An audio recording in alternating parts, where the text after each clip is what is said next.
Good evening and happy Father's Day. I'm Selena Lewis. Well, the sun has set on one of the hottest days of the month, but it's not cooling off just yet. Chief Meteorologist Stacey Pengen joins us now. Stacey, how much longer before we get a little relief? Selena, we don't have to deal with this big time heat that much longer, but we do have another day of this. 90 degrees, our high temperature at the airport. Dansville, 93 today. Penyan, 90. So we'll do it again tomorrow. Probably even a little bit warmer, hotter than we were today, but the humidity will be the difference maker tomorrow. So we have a heat advisory in effect for basically the entire area.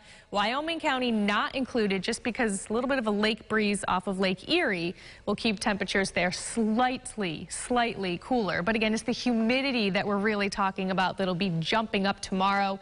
Today we've been in the low to mid 60s, tomorrow upper 60s, even into the 70s. So extremely uncomfortable, especially during the afternoon. So this is what it'll feel like. 80s as you're waking up. By lunchtime, it's going to feel like 95 to possibly 100 degrees during the afternoon. So that's what it feels like when you factor in the humidity. So you want to limit the time that you are outside. Wear light colored clothing. Dark clothing absorbs the sun's strength and actually makes you hotter. Drink plenty of fluids as well. So if you're outside for any amount of time, try to do these things. If not, stay inside if you can. We'll talk about when those storms arrive coming up. Thank you, Stacey. Michelle and Corey Martino say it was the scariest moment of their lives. They say a car drove past them while they were riding their bikes and that the driver then slammed on the brakes, put the car in reverse, and backed up into them. Tonight, the mother and son duo sat down with Mike Bunt. Brickyard Road in Canandaigua doesn't see a lot of cars, but one vehicle coasting its blacktop Saturday morning is creating a fuss after striking a young cyclist, Corey Martino. He had started to turn around and come back when a car passed us.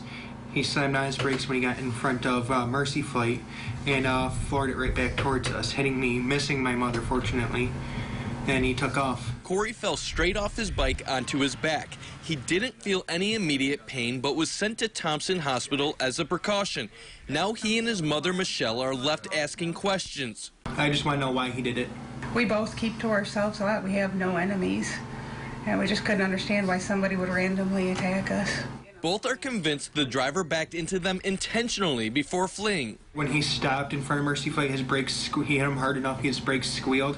When he took off back towards us, his tires squealed again. When asked if there was any chance this could have been an accident, Michelle said, "None whatsoever." Corey and Michelle tell me they still plan on cycling around town, but will no longer frequent Brickyard Road going forward. Selena? Thanks, Mike. The suspected vehicle is described as a light gray four-door sedan, possibly an older Pontiac. Officers say it's possible that red paint may have transferred onto the car and that the car could have rear end damage. The car may also have a yellow sticker on the trunk. Of course, if you have any information, call 911.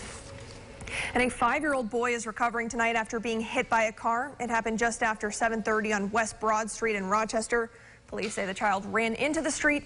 The driver did remain on scene, and the boy was taken to Strong Hospital with just minor injuries.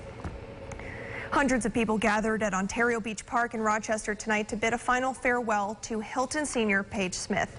The candlelight vigil was put together by the Hilton Cheer Squad, but spread to include much of Section 5.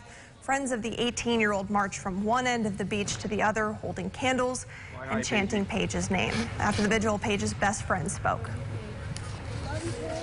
Coming here and seeing the support we have from everybody really means so much, especially just from the cheer community. It's amazing, and I'm so thankful for everybody coming here and coming out and supporting us and remembering Paige, because she was truly a beautiful soul. Brianna Scarpula, the other senior involved in the deadly crash, remains in satisfactory condition at Strong Hospital. And a local groom is fed up after his wedding party was left without a place to stay following a fire at their hotel.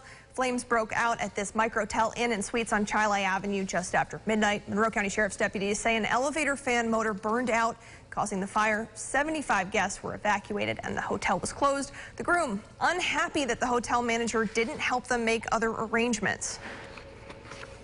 We tried finding out what's going on as far as rooms, and he said pretty much you're on your own. I was able to get through to corporate and get some rooms reserved for me and my guests. Some of my guests actually had to go and stay at the airport waiting for their flights because they were flying out at 6 in the morning.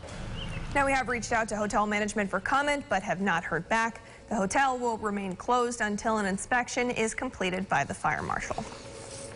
5 adults and 6 children are homeless tonight after their house caught fire. The fire started just before 12:30 on Emerson Street. According to firefighters, it started in the second-floor bedroom and took crews some time to find because of heavy smoke. Luckily, though, everyone made it out safely, and the Red Cross is now helping that family. A SOTUS man is facing drunk driving charges after nearly striking a Wayne County Sheriff's deputy's car. 63-year-old Glenn LeClaire is charged with DWI, failure to keep right, and failure to submit to a pre-screen breath test. According to deputies, LeClaire crossed the center line and nearly hit the officer who was traveling in the opposite direction. He will appear in SOTUS Town Court at a later date.